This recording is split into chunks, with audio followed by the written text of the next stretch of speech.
Salam sejahtera, bersama lagi dengan Cikgu Duan. So hari ni Cikgu ingin kongsikan satu resepi, bukan resepi makanan, tapi di bulan puasa ni Cikgu ingin kongsikan resepi cara nak buat pencuci enzim. Okay, so inilah bahan-bahan dia. Okay, bahan-bahan dia 3 benda je. Okay, 3 benda. Yang pertama kita guna gula merah. Okay. So kat sini kalau ikutkan nisbah dia 1, nisbah 3, nisbah 10. So kat sini cikgu guna 100 gram gula merah. Cikgu dah timbang dah. Ni penimbang dia. 100 gram gula merah.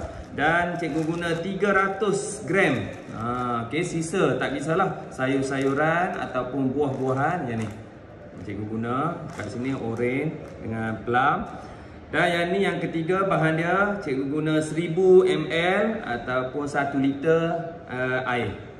Okey, so ketiga-tiga benda ni diperlukan untuk membuat sabun pencuci enzim. Okey. So macam mana nak buat? Okey, kita bersama kejap lagi.